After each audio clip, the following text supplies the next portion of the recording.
meeting is being recorded. Hi, Amy. How are you? Great. Hi, Laura. Thank you for having me. Hi, thank you for being here. And it's so nice to finally actually talk to you and get to know you because we we were introduced through a mutual friend and we were kind of DMing each other and trying to meet up but didn't meet up. And then I saw you at a I guess astrology event a month ago and I recognized your face. I saw you, made eye contact with you, but I couldn't put two and two together. And so instead of just going up to you, I left. That's Awkward. okay. So That's okay. awkward. Sometimes I do that too. I remember when I'm not a morning person. So, you know how well, back in the day when we used to ride the train to work, right? I remember sometimes if I wasn't sure if I recognized the person or didn't really want to have a conversation, I would make sure to look the other way, which is totally rude. I know that, but I also am just not a morning person and I hate those conversations in the morning. The small talk. I know, but it was my brain was malfunctioning at that moment because there were so many people even at that event that I had met online but never in person. And then there were people that I was friends with that I had never met in person. So I was like, what is my brain doing right now? But then I opened up my Instagram and your picture was the first thing to come up. And I'm like, that's Amy. That's so funny. And I get that because I feel like sometimes on Instagram, I know people and then when I meet them in person and I'm like, "Hey, I'm not stalking you, but you feel like you know these people."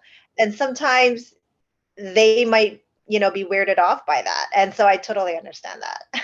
Yeah, I totally understand. I feel like it's subliminally knowing somebody through their content and reading their words and getting their vibes. And then it's a whole different thing when you meet them in person. But here you are. And I want to start off just by getting to know you and your origin story. And you can start anywhere really that you feel comfortable with, even as far back as where you grew up or just recently. Okay. Well, let's see. I am a native New Yorker, born and raised, and actually Chinatown. And I actually haven't left. I'm now in the Lower East Side.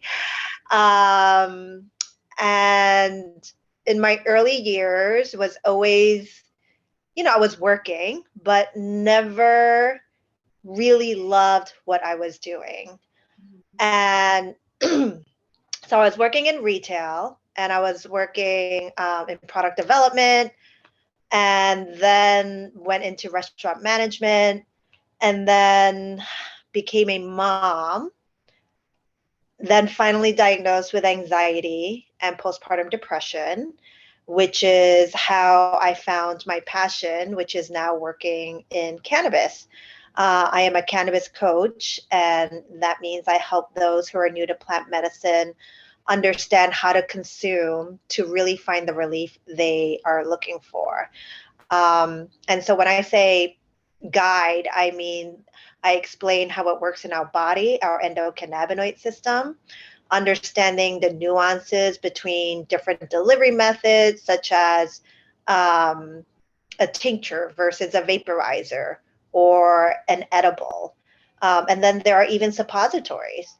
I also help them find their dose, which is really important because that is very individual to each person. And I also offer customized treatment plans.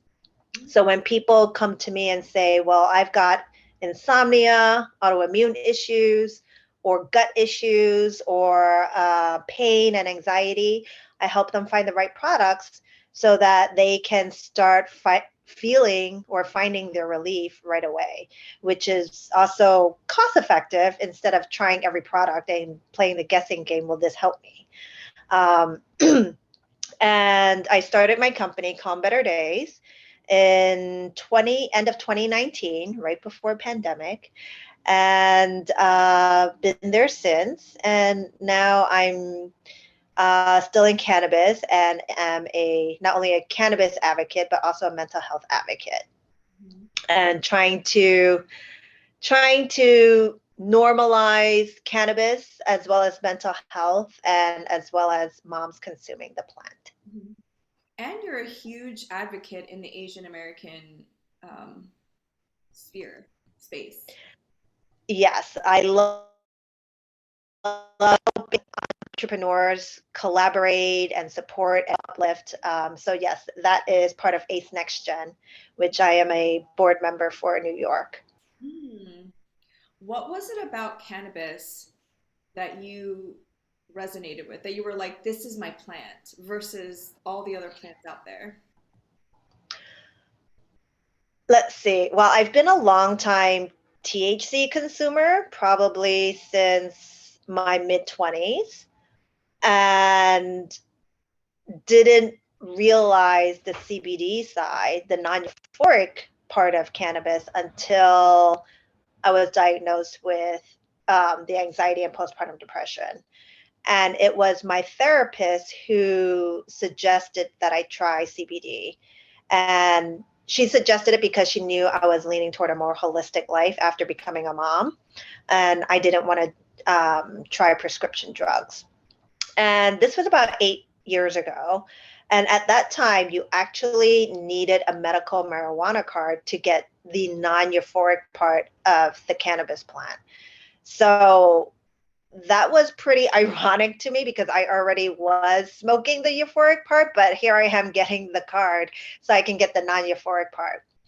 Um, so I did get the card, I got my CBD, and as I was consuming it, I felt the drastic changes in myself. Like I noticed.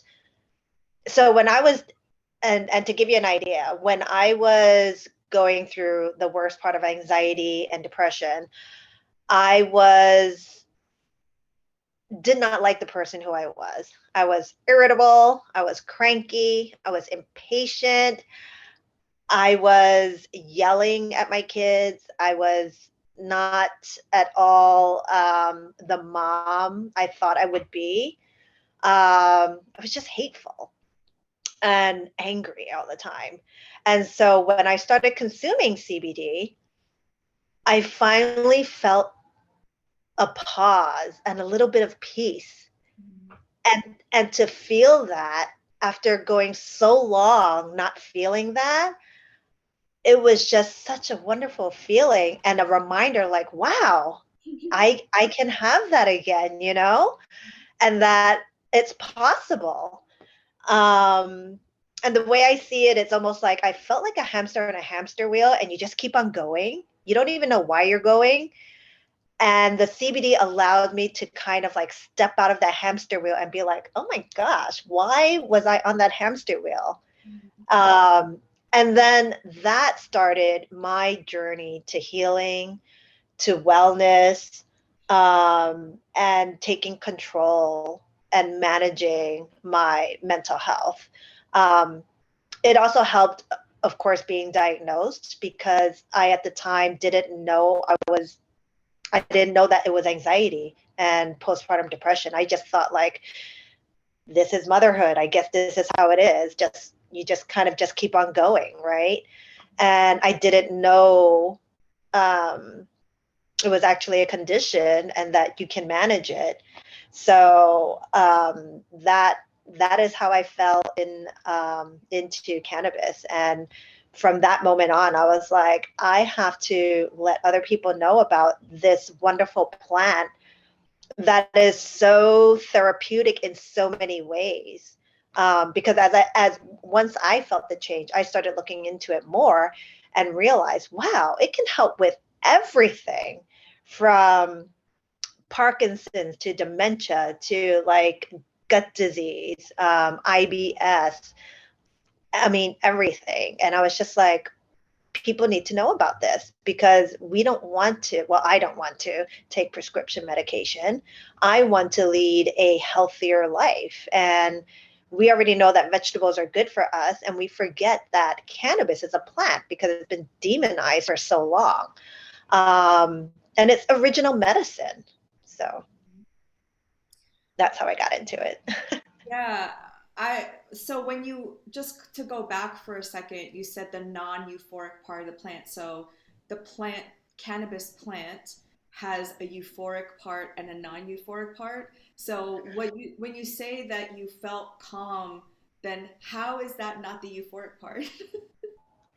For me? uh, so it is not euphoric as in, hold on, let me backtrack. So the cannabis plant has over 100 cannabinoids: Mhm. CBD, THC, CBG, CBN.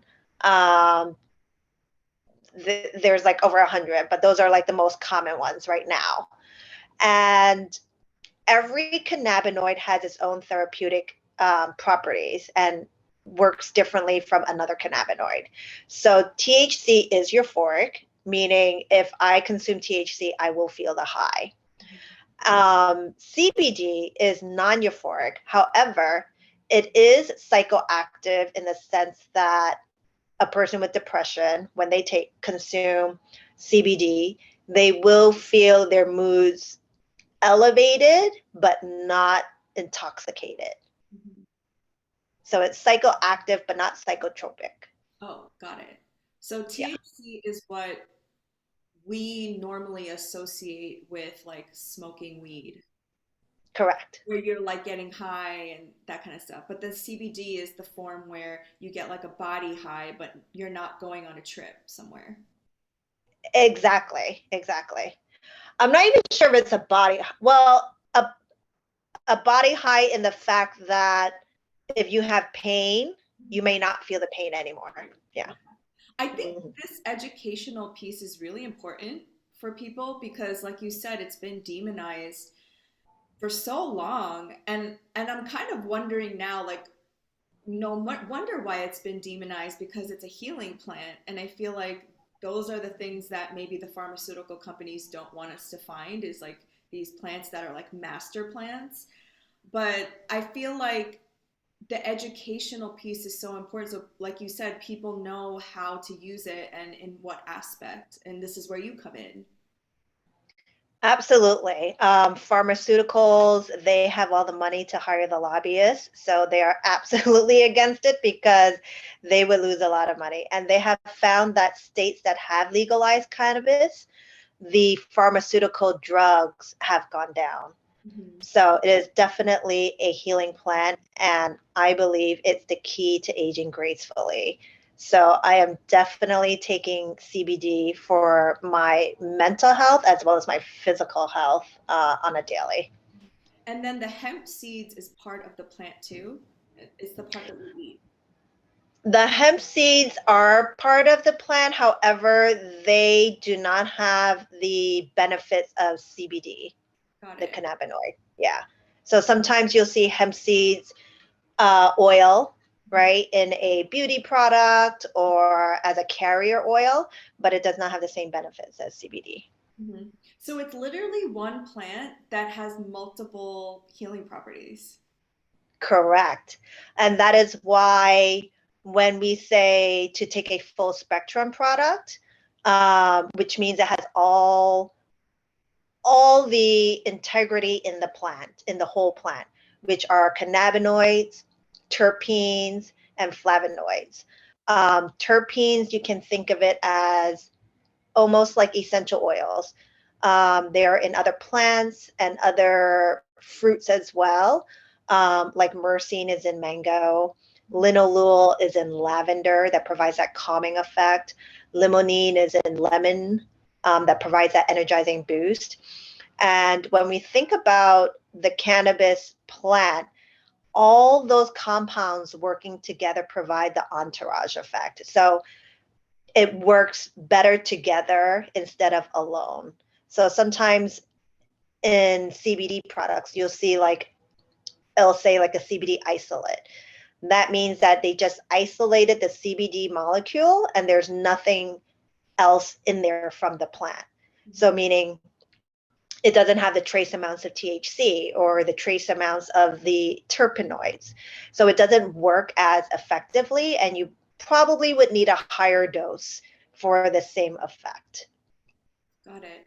So if somebody is, it's so interesting because you're basically like a doctor, you know, you're a practitioner, just not with the traditional medical license. But if somebody came to you and was like, I have horrible anxiety, then you would pick a specific part of the plant and recommend um, the way in which it's ingested. So either smoking or eating. Yes, I would. Um, there are different delivery methods, and also the way I choose a product is by looking at sometimes what it's formulated with, whether it's a specific terpene, um, or even a specific cannabinoid. So CBG is great for inflammation and for gut issues. So someone who is suffering from gut issues, I would choose that product. And then, the cannabis industry is just so innovative. It's going really fast too. So it's also keeping up with trends. They now have also CBD formulas with adaptogens to really target anxiety or depression. So I look at formulas, I look at the terpenes, I look at the cannabinoids, and the delivery methods. For example, if a woman is suffering from endometriosis, that is a suppository would be great for that because it's hitting all the receptors, and you're getting a straight shot to where the issue is. So yes, and otherwise, if it's not specific in that sense, they can use different delivery methods, such as a tincture or a vaporizer, and then that's more based on preference. Because in case like somebody doesn't want to vaporize, right, which I get, then we find them an edible or a tincture. Mhm. I love this. This is so interesting. Can we just like maybe also have a sidetrack conversation about like entrepreneurship? Because you said you just started this company in 2019, and before that, you said you were in retail.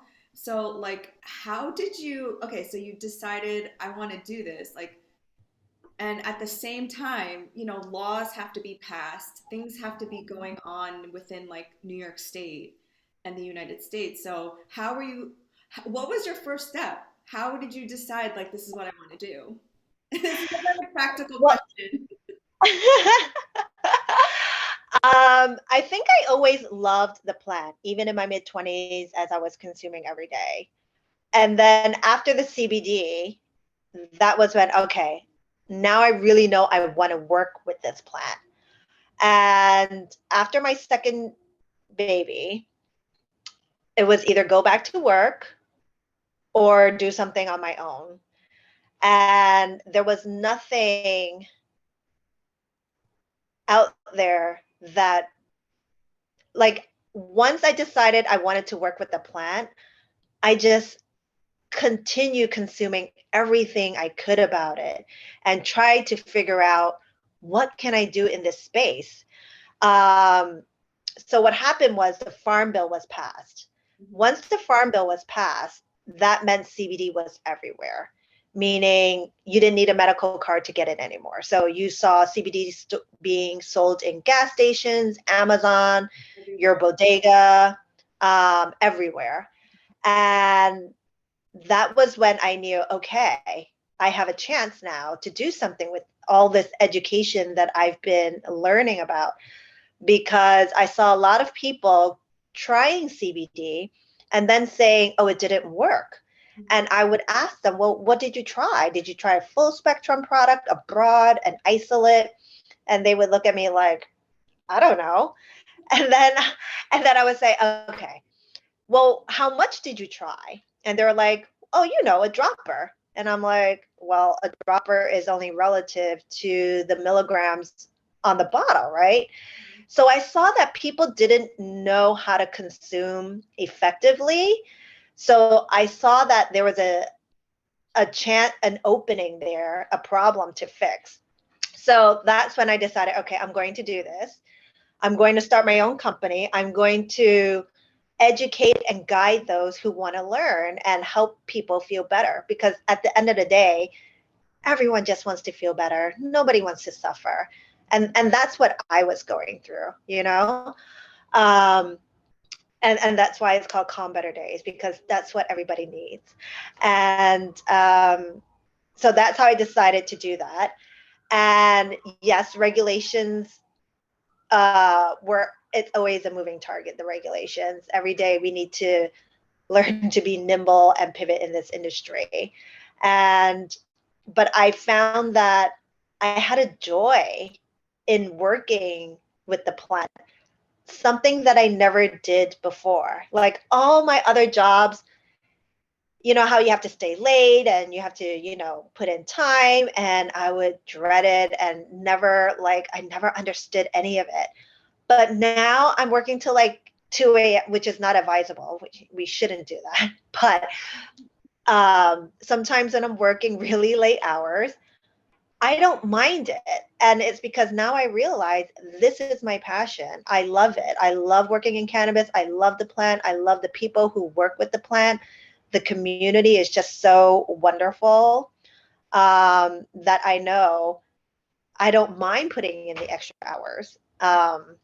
Yes. So that's how I got into it and knew I have to work with the plant. And did you go to like a plant school or cannabis school? How did you learn more about it? I got my certification with Dr. Mary Clifton. Her program is called the Cannabinoid Protocol, and I'm also working with Green Flower now. Mhm. And I would say that plant knowledge, like original medicine, is kind of like passed down. There have not been a lot of studies up until, I would say, the studies are beginning now, because it's always been a Schedule 1 drug.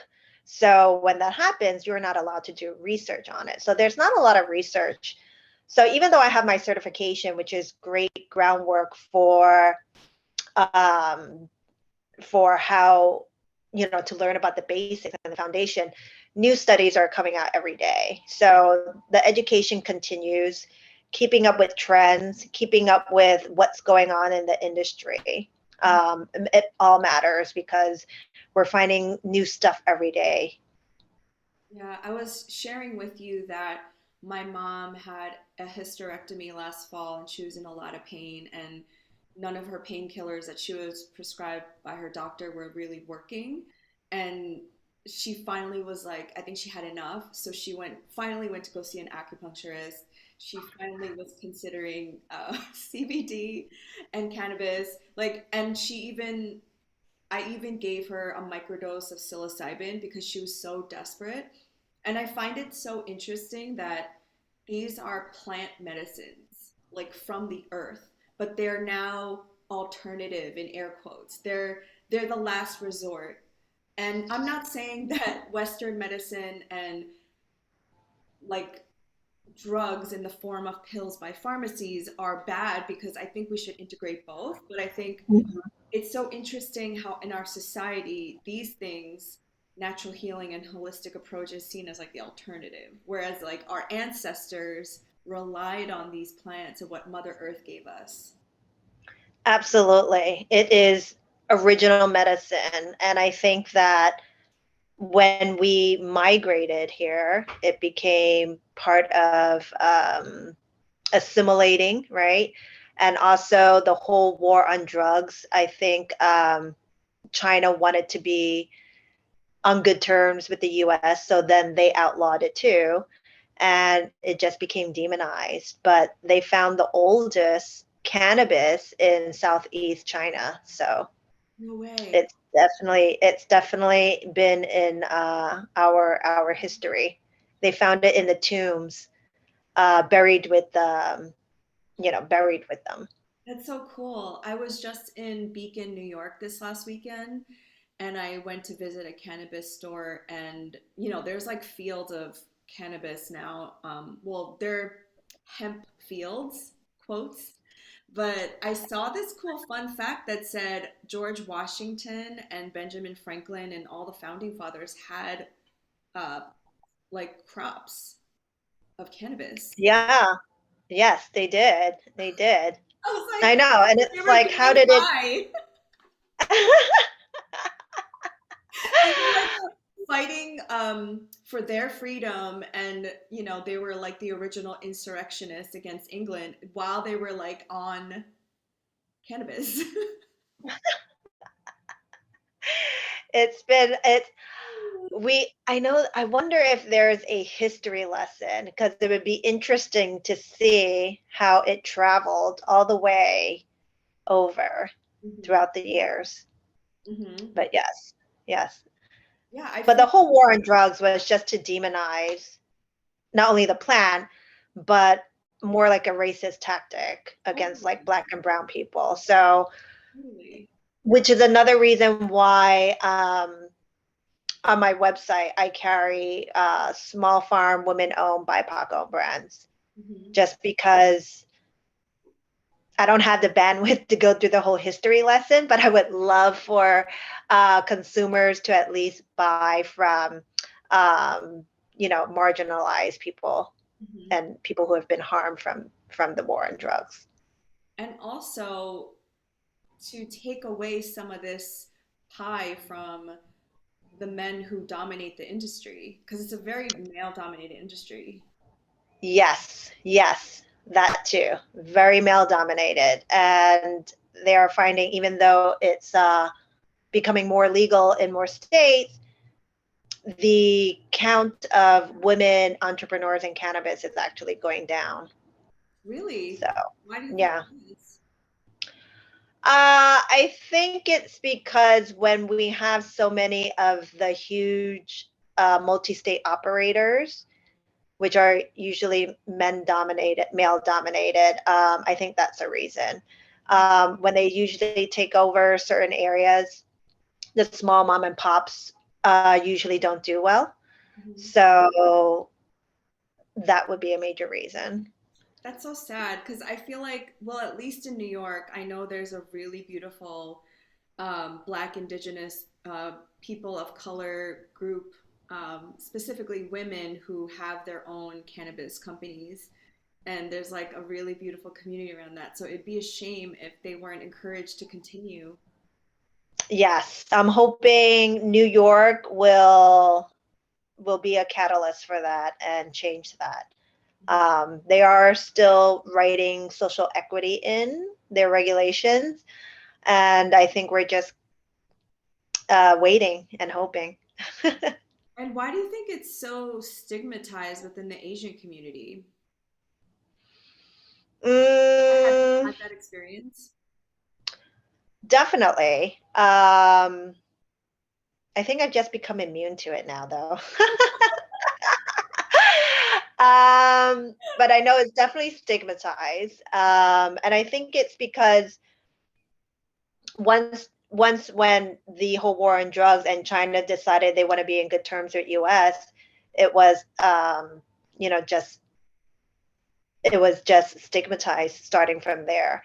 And then when we came here, it's kind of like, in Asian culture, it's kind of like they think if you smoke, you're going to be lazy and you're not going to have good grades, right? And that's like the worst nightmare of an Asian parent. Exactly. It's going to be a stoner and do nothing. Exactly, exactly. And so and tiger moms and dads are just not for that. So, and because they're like, I didn't immigrate here so you can, smoke and be lazy. I was speaking to Cassandra Lamb yesterday, who's the founder of Collective Rest, and we were talking about how rest and having a regulated nervous system is actually resistance to capitalism, and like how this country views us as just like laborers. And now the way that you're talking about this plant, I feel like it is so revolutionary in its being, because ultimately it's helping us to feel calm. It's helping us to like heal. And what is more revolutionary than that? It's almost like antithetical to being productive and doing, which is again capitalism, which is why it's like the worst nightmare of an Asian parent. Yes, absolutely. Absolutely. There is no rest. And but that is what we need. And we're so not used to that concept of rest. So, Or which is sad. it's so sad. And even in our conversations, she spoke about like different types of rest.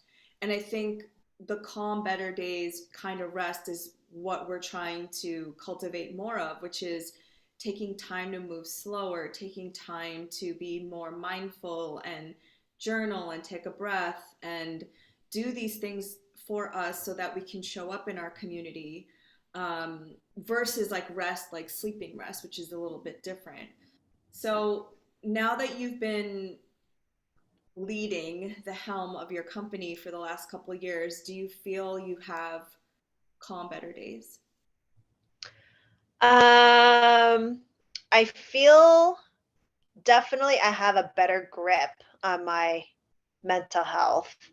And actually, that's why I've held one mental health event for the API community, and one coming up in August, because I realized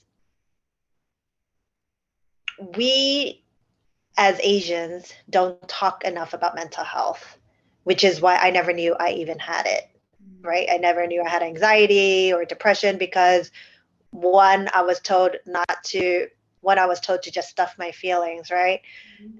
Not really talk when I was growing up. And you just keep on going. So with that, it was even hard for me to acknowledge what am I feeling, right? I didn't know how to communicate that. And of course, we never talked about depression or anxiety. So of course, that's why I thought, oh no, this is just life, which kind of sucked, but okay.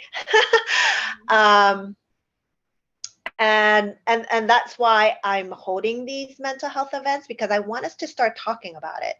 I want us to learn what symptoms of anxiety look like, or depression, so that we can say, oh, that's why I'm feeling like that, or what I was feeling is that it's not just me. Because I think a lot of times we blame ourselves, like, why am I complaining? My parents had a hard time, they came over here, I have a better life. um, and and I think that's how it goes unnoticed, and it can get worse. And so it's it's important to me to start that conversation so that we can all find healing. Because once we know what it is, address it, then we can manage it and release it and move on. So I have found my calm, better days, and now I'm trying to spread that to others. Yeah, because there's a lot to unpack. I feel like um, it's a new experience being Asian American and a first generation of Asian American parents, because I don't know about your parents, but mine immigrated here in the 70s. And so it really was like the rush of Asian immigration here in the United States. So we are the first generation who has to move between two worlds, like our filial duty to our Asian family and then our American identity. And it's so confusing.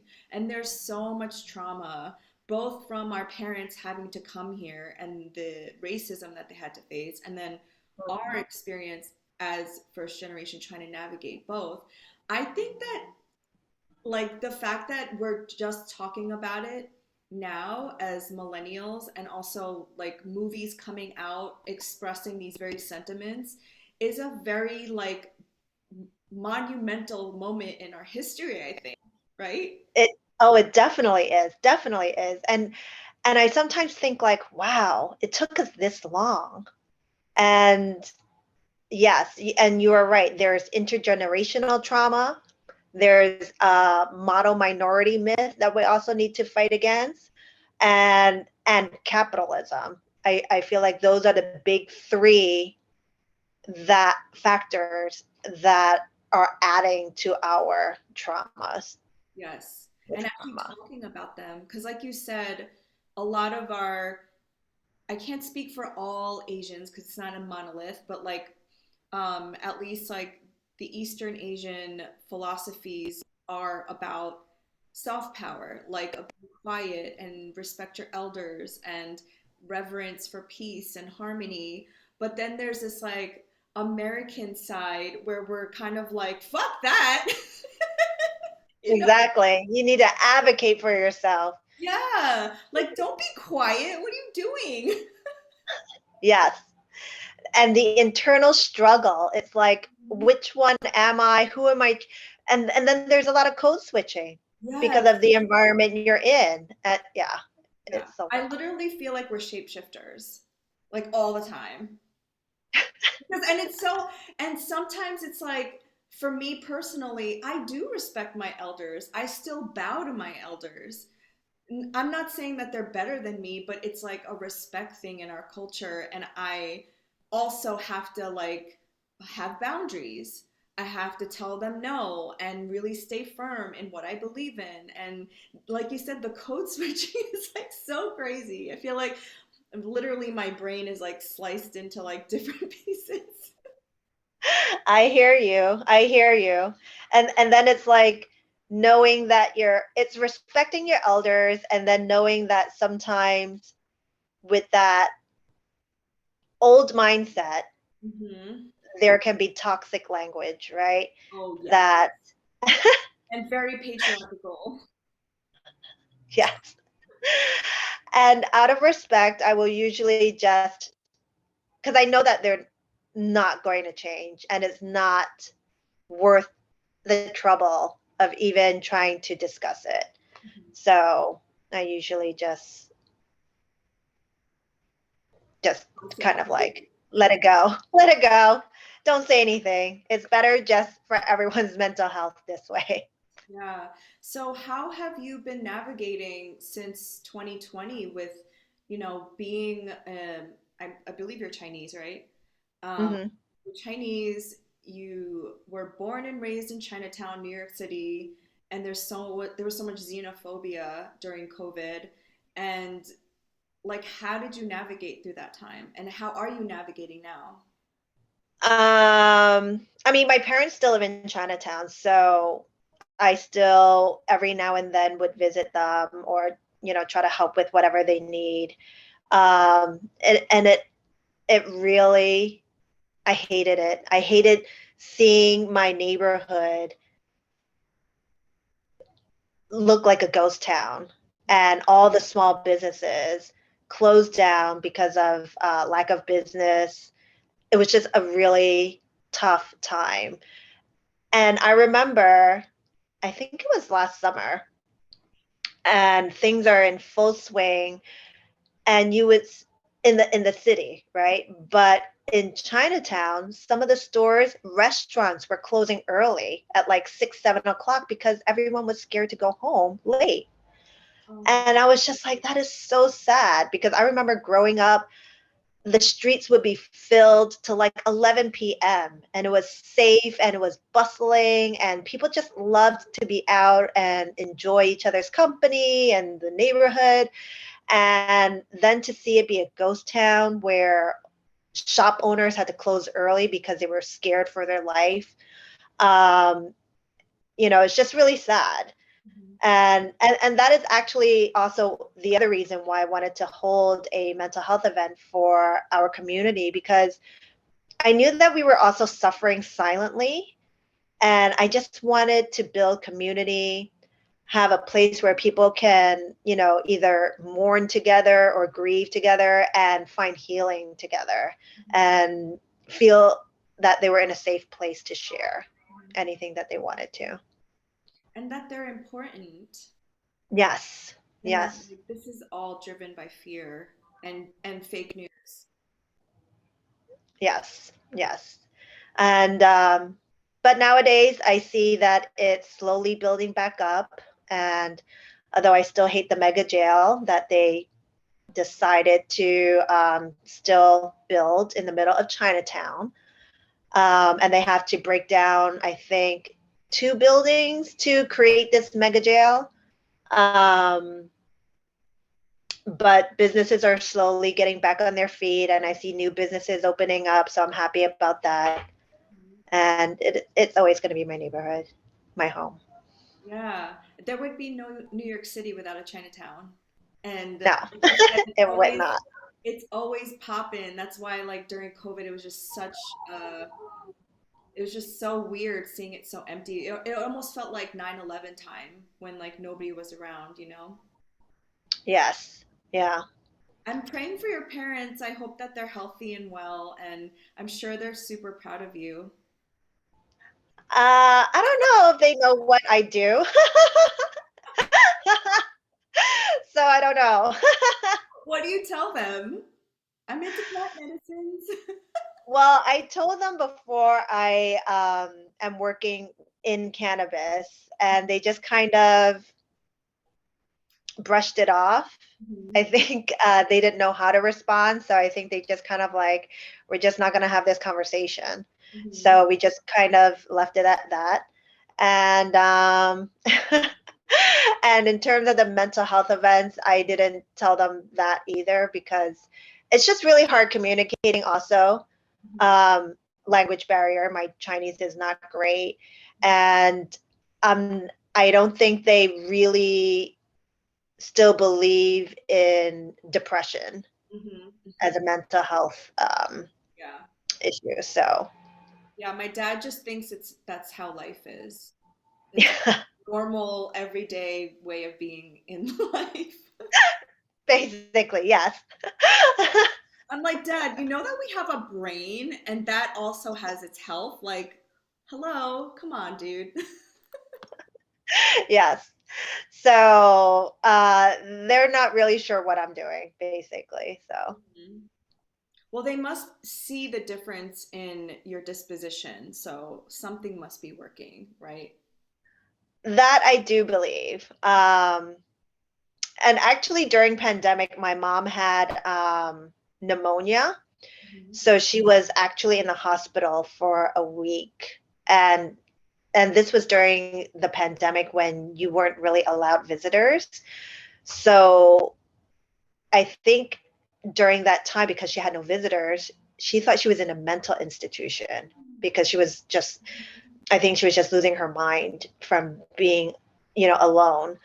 Mhm. And so one of the days when they did allow, or I was able to go to the hospital, I went there and I brought a CBD and I gave it to her because she was calling my sister and she was like, why are they putting me here in a mental institution? Why am I here? Why is it like dark? Like what is going on? And the doctors even say it might be slight dementia coming setting in. Mhm. So I gave her CBD, and I was talking to her, and in the beginning she was like, what is going on? Where am I? And eventually, I think when the CBD kicked in and me explaining to her, Mom, you have pneumonia. That's why you're in a hospital and no one can visit you because it's during COVID. So then she had the mental clarity. And I think after that moment, she then asked me outside of the hospital, like, oh, so what exactly do you do with, that stuff? And it was only because of that incident that I think she finally was like, okay, let me ask Mhm. and try to understand a little bit. Mhm. So I gave her the same booklet Mhm. that I gave you to, which is it's called Modern Cannabis, and it's translated in 12 Asian languages because I cannot say endocannabinoid system in Chinese. I have no idea what that is. So I was hoping that she would read it and have a better understanding of it. Mhm. Wait, I love that you have a pamphlet translated into different Asian languages. That's so brilliant. Well, it's not mine. It is Asian American Cannabis Collective, and it is from two ladies, Eunice Kim of High Vi and C Simone she has a new brand coming out, but she does CBD products as well, and they're out in California. and they created the book with Dr. Jun Chin, who is in New York. And we're going to have a second volume, which we're working on. Because even though I'm not part of the first one, I am. We are working on a Stop the Stigma campaign within the AAPI community. So, and hopefully that will come out in hopefully in May, which is just around the corner. Oh, I love that. I love that. I all I want is for our community to just have calmness and peace in their body and their mind. Because I Yes. can see how everybody, not everybody, I'm generalizing, but so many of my cousins, so many of my aunties and uncles, my own parents, they are so fixated on capitalism and working hard and healing their bodies just for survival. And I'm not saying those aren't real issues, but also at the same time, kind of like what I was telling you at the beginning of our conversation, like what are we here for? Are we here just to like kill our bodies? Just to be Yes. productive? I don't think so. No, we're not here for that. But unfortunately, in the States, that's the message we get. And it's very hard to, Divorce the two. yes, it is. But I agree. I see a lot of my friends, colleagues, everyone is just, and, and no one is like happy. And like, everyone's just kind of like grinding through it. And what's the point of life if everything is just grind? And the hamster wheel you were talking about, it's like at some point you ask yourself, like, where am I going? Why am I in a rush? What's happening? And then all of a sudden, like a month becomes a year and 2 years and 5 years, and then you're stuck in this job that you hate, and you're like, what am I doing? At least that's how I experience the hamster wheel. Yes. Yes. I'm partially on the hamster wheel, but at least I now know what my fight is or my cause. And that's the plant. So, but it's still hard to attach or feel worthy because I still always have that because it's all tied to monetary. Mhm. So that is another part I'm still working on Yeah. for myself, Like, who are you if you don't have a vocation? Who are you if you don't make money? especially in this capitalistic world or Yeah. country. Yeah. Yeah. And so my hope is that those of us who are privileged enough who didn't have to work or couldn't work during the pandemic, I hope that we asked ourselves those questions, and then like what you were saying, your hamster wheel is not a hamster wheel. You're in a marathon to better the community and yourself. It's different than like you being somebody's laborer making them money. You know what I'm saying? True. Yes. Yes. I get yes. Like that's the part that killed me was having to work for somebody who was like 5 levels ahead of me who I barely ever saw, and I'm getting like 1% of his salary, his like billions, and they Right. can't even like throw me a bone and give me an extra week off, you know? It's like that kind Yes. Yeah. Yes, exactly. of. Don't want to be on that hamster wheel. So if I anybody, definitely, yeah, if anybody's listening to this, we're not saying to quit your job. We're just like prompting you to ask these questions for yourself. yes, because it's important to find at least what brings you joy Hmm. and to hopefully do something that does bring you joy. And it took me a very long time to find it. And I didn't think I would ever. And I thought, okay, maybe I'm just one of those who maybe won't. Mm-hmm. So I'm grateful that I did find it. Mm-hmm. Yeah. Yours, also, what I love about your story is that yours came at a time when you needed it the most. So it came out of a need, but then you looked to see what was missing in the industry and you were filling a void.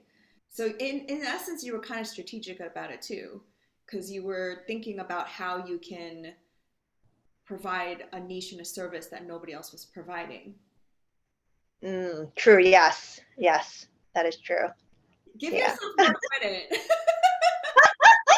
Thank you. you Yeah. could have just been a consumer and like, having a good time with your cannabis. That is true. Yes. That's the Asianness in me. It's hard for me to take compliments or to also Oh, acknowledge it. yeah, no, Yes. Yes. really. So thank you. Yeah, I really want you to receive this because it's no easy feat because a lot of people just want to be consumers. It's rare that you meet somebody who actually pioneers something and is an entrepreneur. I mean, it really does speak to your Aries sun, the fact that you saw something and you wanted to lead and you're a leader of a community here in New York. Like, I just think that's a fucking amazing thing. So, congrats. Oh, thank you. Thank you. I never think of myself as a leader. So that's another, you know, I'm blushing. I don't know if you can tell, but inside it's like, oh my gosh, I get nervous when I get like But here you are. acknowledgement. Here you are. You're spearheading our Asian American community. Thank you. Thank you, Laura. Is there anything that I didn't ask that you wanted to share? um, no, except a side note, while you were mentioning seeing our sisters and brothers and everyone kind of struggling, um, in a monumental time right now, I just wanted to mention, did you watch that show Beef on Netflix with Ali Wong? Oh yeah. I just Yeah, finished it this weekend. I need to rewatch it because I binged it, but oh yeah, it like hit me viscerally. yeah.